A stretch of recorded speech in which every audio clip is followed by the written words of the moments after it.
Hello, good morning everyone. আমি shiny from Netherlands. আজকের গল্পে আপনাদের সবাইকে স্বাগত জানাই। আজকের দিনটা হলো রবিবার, আর ঘড়িতে এখন সময় দুপুর 2:30 মতো হবে। আমরা কিন্তু এখন দুপুরের খাওয়া দাওয়া করে বেরিয়ে পড়েছি, আর ট্রামে বসে বসে এই সুন্দর দৃশ্য উপভোগ করতে করতে এগিয়ে যাচ্ছি এখানকার একটা বেশ বিখ্যাত পার্কের দিকে, যেটার নাম হলো ট্রম্পেনবার্গ পার্ক, আর যেটা অটাম আর স্প্রিং টাইমে অনেক সুন্দর লাগে দেখতে। কারণ এখানে এমন সব প্রজাতির গাছ আছে যা পুরো ইউরোপের কোথাও নেই, আর সেই সমস্ত গাছের রং বেরঙের বাহার দেখে অবাক হওয়ার মতনই জিনিস। এখন কিন্তু আমরা এই সবে ট্রাম স্টেশনে নামলাম, আর সেই স্টেশনের সামনেই এত সুন্দর গাছ দেখে বেশ অবাক হলাম। যাক, আমাদের কাছে রটারডাম পাস ছিল, যার জন্যে এই পার্কের টিকিট আলাদা করে আর করতে হয়নি। পার পারসন এই পার্কের টিকিট হলো 12 ইউরো, মানে ভারতীয় টাকায় ধরে রাখতে পারেন ওই 1080 টাকা মতো। যদিও আমাদের রটারাম পাস থাকার জন্যে এটা পুরোই ফ্রি ছিল আমাদের দুজনেরই। যাক, আমরা এখন পার্কের ভেতরে চলে এসেছি, আর এখানকার গাছপালার সৌন্দর্য দেখে সত্যিই খুব অবাক হচ্ছি। এত সুন্দর গাছের কালার আমি আজ অবধি কখনো দেখিনি, জীবনে প্রথমবার দেখলাম বলতে পারেন। আসলে আমাদের ওইখানে ফল সিজনে অবশ্যই গাছের ফল তো হয়, তবে গাছের প্রত্যেকটা পাতা এত সুন্দরভাবে ফুল হয়ে ওঠে না। দেখুন, দেখে মনে হচ্ছে প্রত্যেকটা পাতাই যেন আলাদা আলাদা রঙের আর সুন্দর হয়ে উঠেছে। আর এখানে তো সেই মহাব্বতের পাতাগুলো, সেই ম্যাপেল ট্রি যেটা বলতে পারেন ওই টাইপের পাতা, যেগুলো দেখতেও বেশ সুন্দর। এই পার্কটা ট্রামে করে আসতে আমাদের টাইম লাগলো ওই 15 থেকে 20 মিনিট মতো। এখানকার পাবলিক ট্রান্সপোর্ট এতটাই ভালো হয় যে আপনার পুরো নেদারল্যান্ডসে ঘুরে বেড়াতেই কোনো অসুবিধা হবে না। শুধু নেদারল্যান্ডস কেন, এখানকার প্রায় প্রত্যেকটা কান্ট্রিতেই পাবলিক ট্রান্সপোর্ট সত্যিই খুব ভালো হয়। এই পার্কটা আমি শুনেছি যে স্প্রিং টাইমে আরও সুন্দর লাগে দেখতে, তাই সেই সময়েও আসার একবার ইচ্ছে আছে। তবে তখন আবার আমাদের টিকিট ফ্রি থাকবে না, কারণ প্রত্যেকটা জায়গাতেই রটারডাম পাস দিয়ে মাত্র একবারই এন্ট্রি করতে পারি। এই রকমভাবে আমরা প্রায় অনেকগুলো জায়গায় ঘুরে ফেলেছি। আর দেখুন এই সামনের গাছগুলো, এখানে একটা ওই ছোট্ট টাইপের নার্সারি মতো ছিল, যেখানে বিভিন্ন টাইপের গাছ চাইলে আপনি কিনেও নিয়ে যেতে পারেন। আর আগেই তো বললাম এখানে এমন সব গাছ আছে যা আপনি কোথাও দেখতে পাবেন না। এই নার্সারির ভিতরে সব কিছু সুন্দরভাবে চাষ করা হয়, আর এটার মধ্যে প্রচুর ওই সাপ্লেন্টস টাইপের গাছগুলোও ছিল, যেগুলোও ছিল অসাধারণ সুন্দর দেখতে। আর দূরে দেখেছেন গাছের কালার কীভাবে পরিবর্তন হয়েছে। আর এই গাছটা তো আমরা বেশিরভাগ টাইমে বিভিন্ন লোকের বাড়িতে দেখতে পাই, তবে সেটা আর্টিফিশিয়াল, কিন্তু এখানে এটা একদমই ন্যাচারাল এবং রিয়েল। আর পাতাগুলো কিন্তু সেই একই রকমভাবে ব্রাইট। আর এত সুন্দর পাতা দেখে আমি নিজেকে আর সামলাতে পারলাম না, তাই কয়েকটা বয়ে বয়ে বাড়িও নিয়ে এসেছিলাম। বেশ রেড কালারের পাতাগুলো আমি এক এক করে কুড়োচ্ছিলাম, আর এত ভালো লাগছিল এই পাতাগুলো দেখতে যে কি বলবো।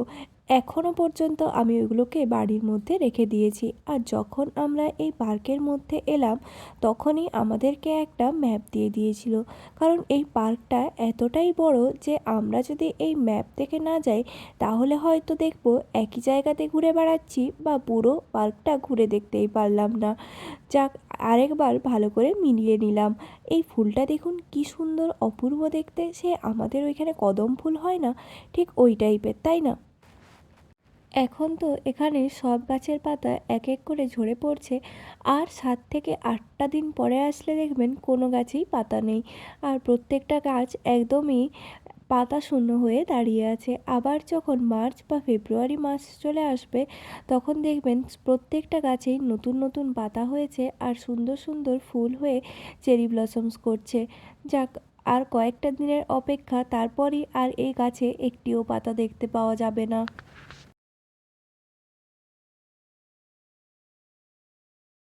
এখানেও একটা বড় নার্সারি আছে, আর এখানে সব কিছুর চাষই এরকম কাচের ঘরের মধ্যেই করা হয়। এমনকি আলু, পটল, বেগুন যাই বলেন না কেন, সব চাষই এরকম কাচের ঘরের মধ্যেই হয়।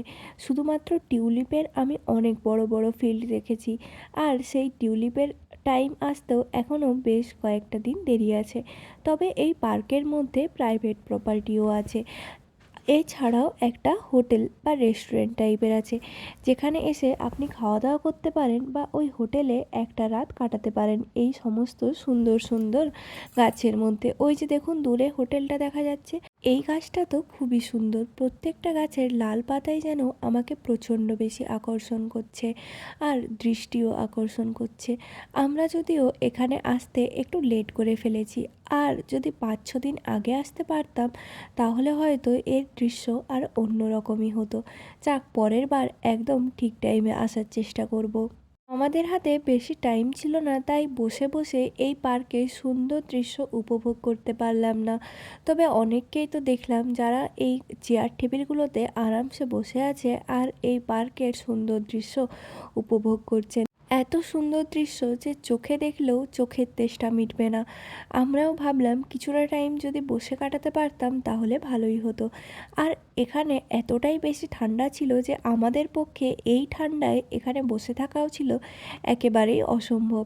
ওই যে দেখুন লাল কালারের গাছটা, এটাই এত সুন্দর সুন্দর আমি কিছু ফটো তুলেছি যা অকল্পনীয়। অবশ্যই আমি না, গাছটা।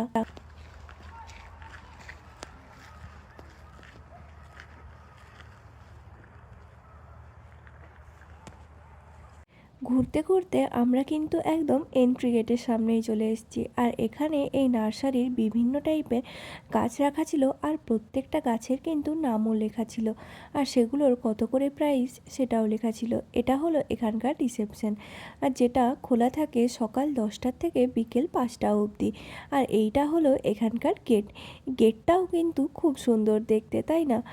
চলুন তাহলে আরেকবার এই গোল হয়ে ঘুরে ভেতরটা দেখে আসি, কারণ আমরা একটা জিনিস সোশ্যাল মিডিয়াতে দেখে এসেছিলাম, যে জায়গাটা এখানে আর কিছুতেই খুঁজে পাচ্ছিলাম না, তাই বারবার ধরে গোল গোল চক্কর খাচ্ছিলাম, লাস্ট অবধি খুঁজে পেয়েছিলাম। আসলে আমরা খুঁজছিলাম একটা বোট আর ছিল একটা ব্রিজ। তো বোটটা তো দেখতে পেলাম, তবে ব্রিজটা দেখতে পেলাম না, হয়তো অন্য কোনো দিকে ছিল।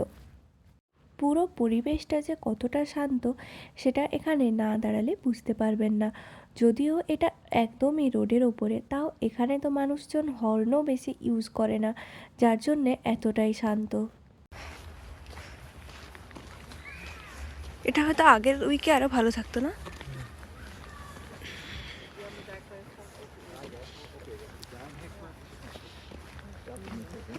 এখানে দেখুন ওই সবুজটা কিন্তু জলাশয়, যেটা ঘাসের সাথে এতটাই মিশে গেছে, যদি একটু সন্ধ্যের পরে কেউ আসে তাহলে তেও সে যখন তখন ভুল করে এই জলের মধ্যেই পা দিতে পারে। আর আমি কিন্তু বেশ অনেকটাই সাহস করে আমার টুপিটা খুলেছিলাম। যাক, অনেক পার্কে ঘোরা হলো, এরপর কিন্তু আমরা পার্ক থেকে বেরিয়ে গেছি, আর এখন আমরা আসছি পিউরিস দিয়ে। আর পুরো জায়গাটা ক্রিসমাসের জন্যে এত সুন্দর করে সাজিয়েছে, অসাধারণ সুন্দর। দেখুন এই সবে লাইট দেওয়া শুরু হয়েছে, আর একটা বড় ক্রিসমাস ট্রিও ছিল। আমরা বাড়ি থেকে আসার সময় বললাম না কিছু সুইটস নিয়ে এসেছিলাম, তার মধ্যে ছিল এই মাইশোরের লালপাক সন্দেশ, আর একটা ছিল জল ভরা সন্দেশ। দুটোই আমরা দিল্লি এয়ারপোর্ট থেকে কিনেছি, আর দুটোরই টেস্ট ছিল অতিরিক্ত সুন্দর। আর যদি দুটোর মধ্যে তুলনা করি তাহলে হয়তো এই মিষ্টিটাই খেতে বেশি ভালো ছিল। তাহলে চলুন আজকে আমার এই ব্লগ এর সাথেই শেষ করছি। আর এই দুটো মিষ্টির দাম নিয়েছিল 790 টাকা ছিল এই প্যাকেটটার দাম, আর একটা ছিল 600 টাকা মতো। তাহলে চলুন আজকের মতো এখানেই শেষ করছি। আমার ব্লগ যদি আপনাদের ভালো লেগে থাকে তাহলে প্লিজ ডু লাইক।